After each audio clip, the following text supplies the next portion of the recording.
This is from the post-millennial. Biden calls up U.S. military reserve units to deploy to active duty in Europe in Operation Atlantic Resolve. Atlantic Resolve is the official name of the unofficial operation supporting the war in Ukraine. That is to say, reserve military. Actually, let me just pull up the executive order we have right here from the whitehouse.gov. Selected reserve and the individual ready reserve of the armed forces are being called to active duty to be deployed into Europe. The official whitehouse.gov statement is by the authority vested in me as president, et cetera, and he lists everything I hereby determine is necessary to augment the active armed force of the U.S. for the effective conduct of Operation Atlantic Resolve in and around the United States European Command's area of responsibility. Now, I'm not a military guy. I don't know exactly what this means, but it certainly sounds like we are inching closer to a major conflict related to Russia, potentially a World War III scenario. I don't know what else to say other than, what do you guys think about it? Do you guys have any knowledge, experience? What do you guys think?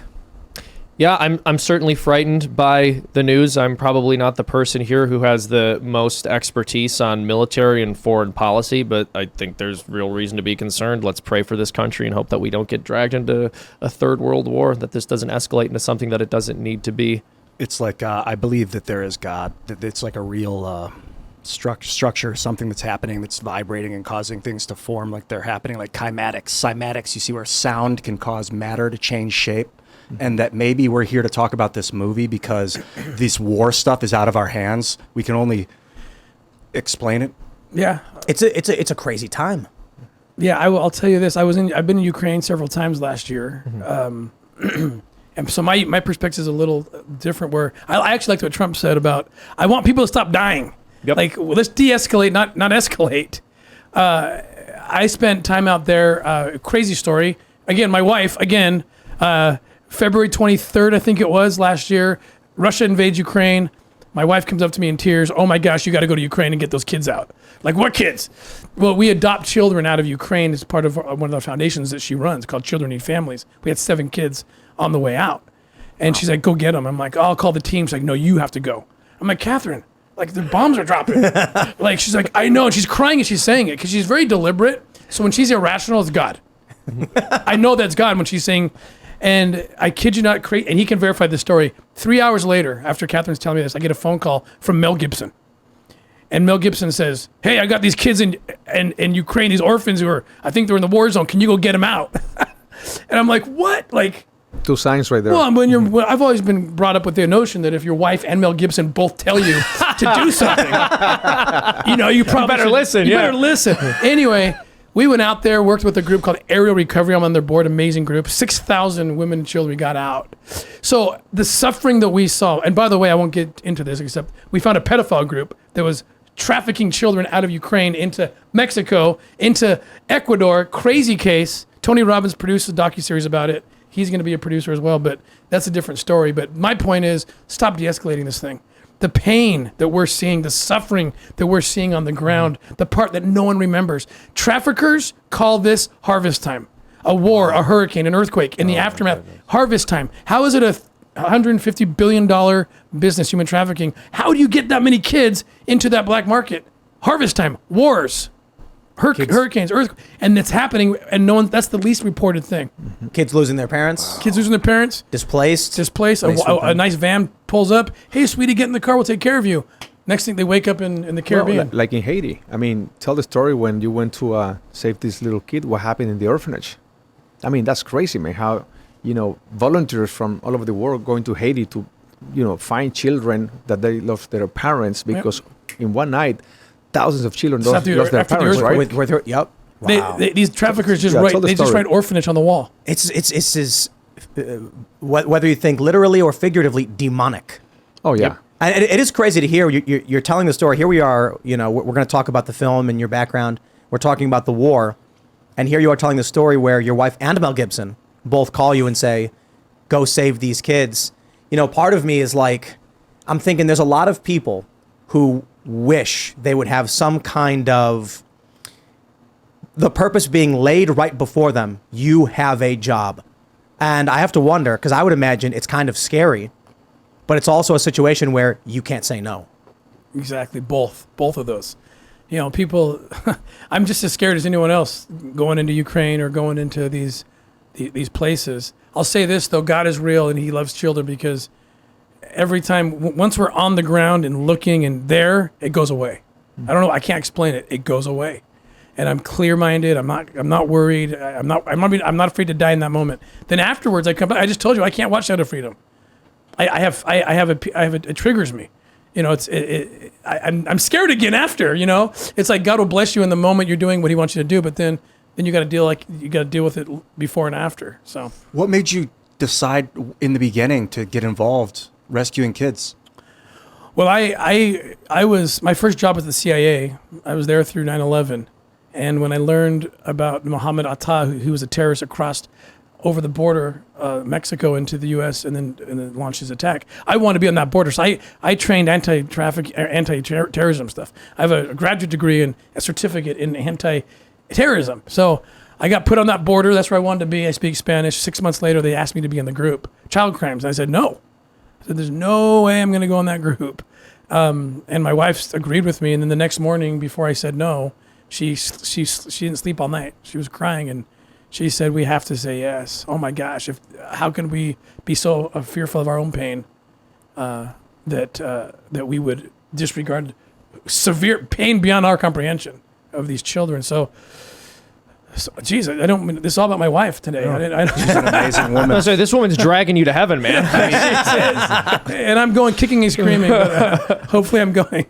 If you know, I don't know, maybe it's inappropriate to say, but if ever there was someone with some kind of divine purpose, this the story that you've told already, I'm like, man, how many people just wish they knew they had that mission, whether they were fearful of it or not. Like I said, it's probably scary, but you tell these stories and so much of it sounds unreal.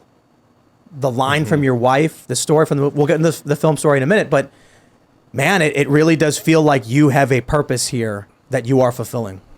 I have to think. I think so. I feel that. I feel that. Yeah, I mean, you're a humble man, and you're saying these things about the fact that you were afraid, and your wife encouraged you, and surely she did. But there are many men whose wives would say, "Save those children," who'd go, "We're not talking about this, honey. Absolutely not." Yeah, that's.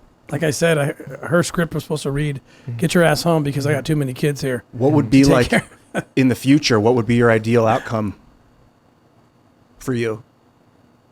Whatever I'm going to do, it'll be attached always to this cause, because once you see, it's like you can't unring a bell, right? Once you see it, and I'm hoping people are having this experience with Sound of Freedom now, because once you see it, you cannot unsee it, and to the depths I've gone.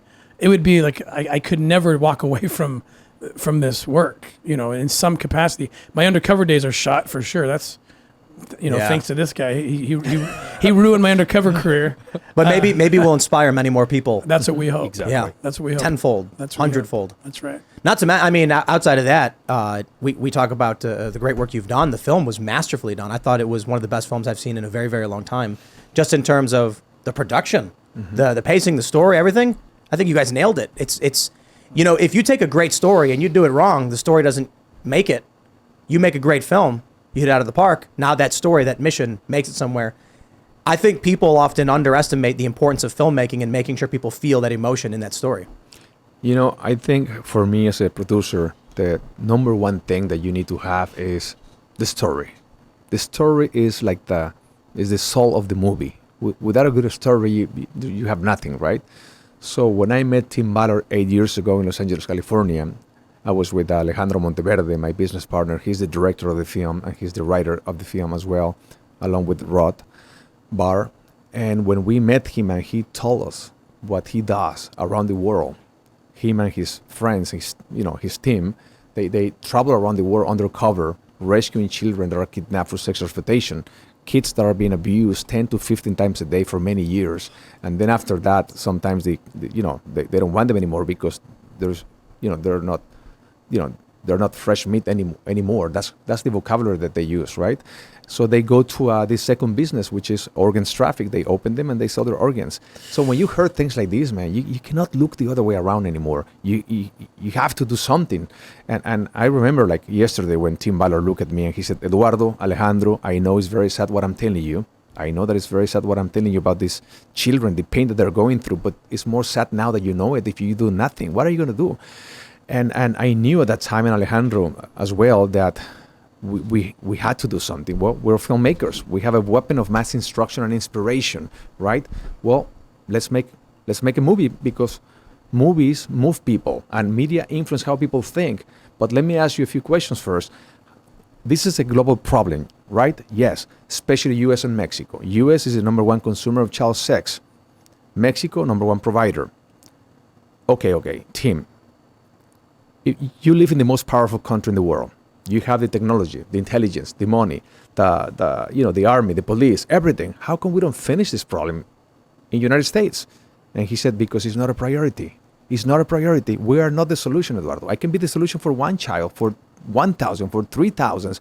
We're talking about millions of children around the world that are kidnapped for sexual exploitation. We need a movement. And that's when I realized, hold on a second.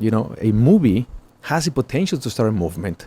So let's make a movie. Tell us what's the most difficult rescue mission you ever done in your life, the most dangerous, the most successful one. He said Cartagena, Colombia, the first one. Tell me the story. And he tells the story. And then we ask him, what happened when the kids were rescued? Oh man, they were crying. There was tears in their eyes. They were celebrating their freedom by singing. It was like this sound of freedom. That's the title, and that's the story. Then Alejandro, right after, he started writing the script for 3 years. 3 years of Alejandro's life. And you know what happened to him right before he started writing the script, man? His father and his older brother got kidnapped in Mexico. Whoa. And they killed him. Alejandro Monteverde wrote Sound of Freedom with so much pain, man. He put his soul, his blood, his suffering in that movie. And I know when people see this movie, Sound of Freedom, they feel the pain of the kids. They feel the sacrifice of Tim Ballard. They feel the pain of the writer, Alejandro Monteverde. And we are honoring his father and his son with this film too as well, who are in heaven, along with my father who passed away last year. Thanks for watching this clip from the Timcast IRL podcast. Hang out with us live Monday through Friday at 8 p.m.